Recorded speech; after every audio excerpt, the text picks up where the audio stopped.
Hello friends, അപ്പോൾ ഇന്ന് നമ്മളൊരു അടിപൊളി ചൂരക്കറിയാണ് ഉണ്ടാക്കാൻ വേണ്ടി പോകുന്നത് കേട്ടോ. ചൂര, സൂത എന്നൊക്കെ പറയും. അപ്പോൾ ഇങ്ങോട്ട് കുറച്ചുകൂടെ വടക്കോട്ട് കണ്ണൂർ, കാസർഗോഡൊക്കെ ചൂര എന്നാണ് ഈ മീനിന് പേര് കേട്ടിട്ടുള്ളത്.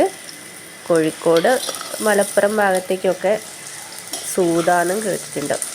അപ്പോൾ അതിന് വേണ്ടിയിട്ട് ഞാൻ ചുവന്നുള്ളി കഴിഞ്ഞാൽ ചെറിയ ഉള്ളി കേട്ടോ, ചെറിയ ചുവന്നുള്ളി ഒരു പിടിയെടുത്ത്, അതുപോലെ കുറച്ച് വെളുത്തുള്ളി, ഒരു 5-6 ഇല്ലി വെളുത്തുള്ളി എടുത്തിട്ടുണ്ട്. പിന്നെ ഒരു പച്ചമുളകും ഒരു ചെറിയ പീസ് ഇഞ്ചിയും കൂടി നന്നായിട്ട് വഴറ്റി അതിൻ്റെ പച്ചമുളകൊക്കെ മാറ്റി എടുത്തിട്ടുണ്ട്. അതിൻ്റെ കൂടെ ഇതിപ്പോൾ അരിഞ്ഞു വെച്ച 2 തക്കാളി, കുഞ്ഞ് പീസാക്കി അരിഞ്ഞു വെച്ച 2 തക്കാളിയും കൂടെ ആഡ് ചെയ്ത് നന്നായിട്ട് ഒന്ന് വേവാൻ വേണ്ടി വെച്ചിട്ടുണ്ട്. അപ്പോൾ ഈ സമയം കൊണ്ട് മീനവിടെ വാങ്ങി വെച്ചിട്ടുണ്ട്. അപ്പം അതിന് മുമ്പ് നമുക്ക് മുളക് പൊടി 2 ടീസ്പൂൺ മുളക് പൊടിയാണ് ഇട്ടിട്ടുള്ളത്. മഞ്ഞൾപ്പൊടി, നാടൻ മഞ്ഞൾപ്പൊടിയാണ്. അപ്പം നല്ലൊരു കുത്തലുണ്ട്, അതുകൊണ്ട് 1/2 ടീസ്പൂൺ ഇട്ടിട്ടുള്ളൂ കേട്ടോ. അപ്പോൾ രണ്ടും ഇട്ട് നന്നായിട്ട് ഒന്ന് ഇതിൻ്റെ കൂടെ ഇളക്കി മിക്സ് ചെയ്തെടുത്തിട്ടുണ്ട്. ഇനിയിപ്പോൾ അതിലേക്ക് കുറച്ച് വെള്ളമൂടെ ആഡ് ചെയ്ത് കൊടുത്തിട്ട് അതൊന്ന് സെറ്റാവാൻ വേണ്ടി, തിളച്ച് സെറ്റാവുമ്പോൾ കുറച്ചുകൂടി ഉപ്പും കൂടെ ഇട്ട് അതിൻ്റെ ഗ്രേവി റെഡിയാക്കുകയാണ്. ഒരു ചെറിയ കോപ്പ വെള്ളം ഒഴിച്ച് കൊടുത്തിട്ടുണ്ട്. അപ്പോൾ നിങ്ങൾക്ക് പാകത്തിനനുസരിച്ച് ചില ആൾക്കാർക്ക് കുറച്ച് ഗ്രേവി അധികമാവും ഇഷ്ടമുണ്ടാവുക, അപ്പം ചില ആൾക്കാർക്ക് ഇങ്ങനെ കുറുക്കി വെക്കുന്നതാവും ഇഷ്ടമുണ്ടാവുക. അപ്പോൾ എനിക്ക് കുറച്ചൊരു ഗ്രേവി ഇഷ്ടമായതുകൊണ്ട് ഞാൻ കുറച്ചധികം വെള്ളം ഒഴിച്ച് കൊടുത്തിട്ടുണ്ട്. അപ്പോൾ അതൊന്നും അവിടെ സെറ്റാവാൻ വേണ്ടി വെച്ചാണ്. അപ്പോൾ അതാ നല്ല അടിപൊളി മീൻ വെട്ടിക്കൊണ്ട് വന്നിട്ടുണ്ട് കേട്ടോ. അപ്പോൾ അവിടെ നിന്ന് തന്നെ വെട്ടി തരുന്നതാണ്. നല്ല ഫ്രഷ് മീനാണ്, കണ്ടാൽ തന്നെ അറിയാം. ഓക്കെ, അപ്പോൾ ഓരോന്നായിട്ട് എടുത്ത് കഴുകി വൃത്തിയാക്കി നമുക്ക് കറിയിലേക്ക് ആഡ് ചെയ്ത് കൊടുക്കുകയും വേണ്ടു. ഞാൻ ഓരോ പീസായിട്ട് ഇങ്ങനെ ആഡ് ചെയ്ത് എടുത്തിടുകയാണ് കേട്ടോ. കവറിൽ നിന്ന് കൊണ്ടുവന്നേ വെച്ച പാടാണ്. അപ്പം സാധാരണ ആ ഗ്രേവി റെഡി ആയിട്ടുണ്ടെങ്കിൽ അതിലേക്ക് ഇട്ട് കൊടുക്കട്ടെ വേണ്ടു. ഇപ്പം ഞാൻ അതിന് വേണ്ടി ഒന്ന് സെറ്റാവാൻ എന്തായാലും 5-10 മിനിറ്റ് എടുക്കും.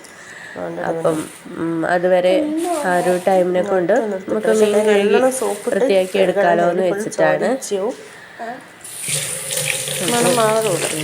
സാധാരണ മീനൊക്കെ ആണെന്നുണ്ടെങ്കിൽ അത് മുറിച്ച് അതിന് ശേഷമാണ് ഗ്രേവിയൊക്കെ ആക്കാൻ വേണ്ടി വെക്കാറുള്ളൂ. പക്ഷേ ഇത് പിന്നെ മുറിച്ച് കിട്ടിയ മീനായതുകൊണ്ട് പിന്നെ പ്രശ്നമില്ല.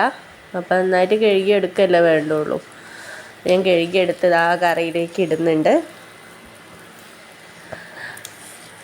ഓരോ മീനായിട്ട് കറിയിലേക്ക് ആഡ് ചെയ്ത് കൊടുക്കുന്നുണ്ട് കേട്ടോ.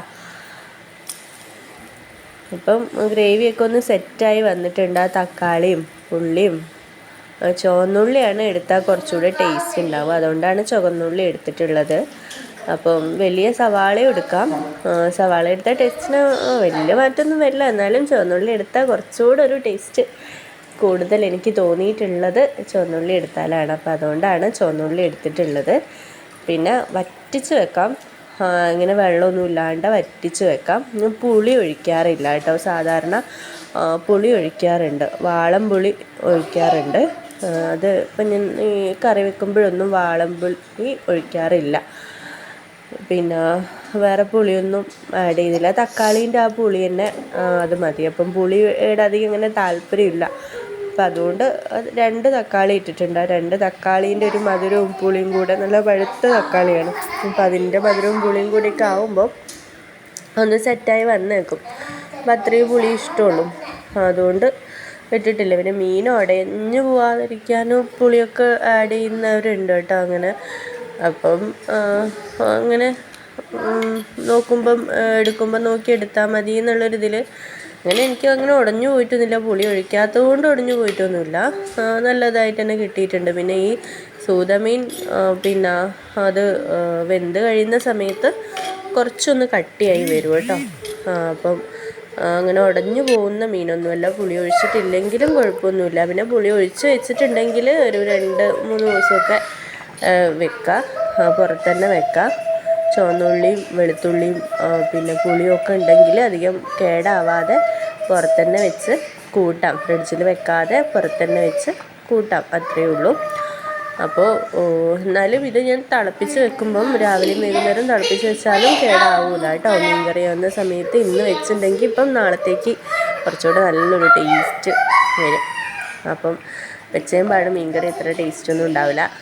ടേസ്റ്റ് ഉണ്ടാവും, എന്നാലും പിറ്റേ ദിവസം ആകുമ്പോഴേക്ക് നല്ല ടേസ്റ്റ് ഉണ്ടാവും കേട്ടോ. മീനൊക്കെ ഉപ്പും മുളകും ഒക്കെ പിടിച്ച് നല്ല ടേസ്റ്റായിട്ട് വരും. ഗ്രേവിയും ഒക്കെ വേറെ തന്നെ ഒരു ടേസ്റ്റ് ആവും കേട്ടോ. അപ്പോൾ നമ്മൾ മീൻ ഏകദേശം തിളച്ച് വരുന്നുണ്ട്.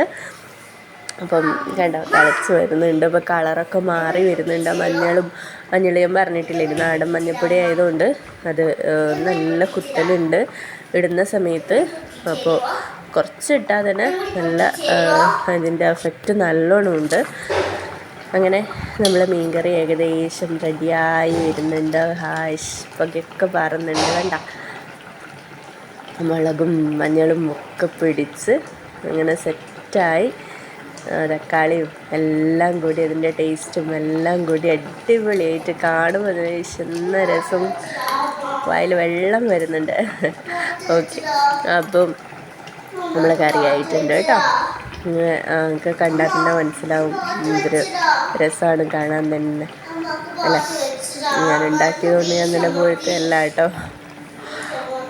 അപ്പം കറി റെഡി ആയിട്ടുണ്ട്. അപ്പം എല്ലാവരും വീഡിയോ ഇഷ്ടമായ ചാനൽ സബ്സ്ക്രൈബ് ചെയ്യണം. എല്ലാവരും ഒരു പ്രാവശ്യം ട്രൈ ചെയ്ത് നോക്കി കമൻറ്റ് ആയിട്ട് അറിയിക്കണേ.